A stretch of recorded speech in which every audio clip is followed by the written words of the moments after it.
In 2009, Typhoon Ondoy dumped more than a month and a half worth of rain in 24 hours. Pasig City was one of the areas worst hit, with most of its residents victims of heavy floods. What has Pasig City learned since then? How do residents prepare for natural disasters? David Lozada reports. Every time a typhoon draws near, Dino Raimundo and his team are all geared up and ready to go. It's part of their disaster workflow as leaders of Barangay Santolan, a flood-prone community in Pasig City. Santolan is the catch basin for floodwater coming from nearby cities during storms. When Typhoon Ondoy hit in 2009, almost the entire community was submerged in water. 30,000 people were evacuated.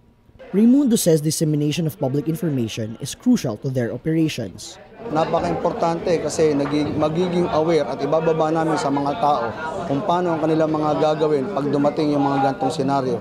Hindi lang sa panahon ng baha, pati panahon ng earthquake ay pinag-aaralan ngayong araw na to dito sa aming seminar. But the team still lacks equipment and training to respond to big disasters.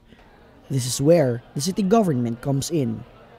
Proper information dissemination and preparedness are key to effective disaster response, but Pasig City takes this a step further. The city requires the communities to work together to address the differences in capacity and resources between barangays. Pasig City created a system where nearby barangays help each other in times of crisis. Pasig DRRM Chief Richie Angeles says the city regularly holds disaster simulation exercises. Community leaders practice communication and rapid assessment of the situation. Dahil nagtulong-tulong yung mga 6 or 7 barangays in one cluster. So, yung much stronger. Kung isang barangay ka lang, you stand alone, ang laki ng problema. Pero halimbawa, hindi naman lagi nangyayari in one area. Itong barangay, lahat affected. So, yung hindi affected within that cluster will support the affected barangays within their cluster. Nagkakaroon ng parang family bonding ngayon lalo ng kapwa Pasigueño. Kung ikaw may kakayahan at ikaw naman yung walang affected, ditulungan mo na muna yung kapwa mo dyan. So yun yung napapalakas. Kailangan nyo na search and rescue.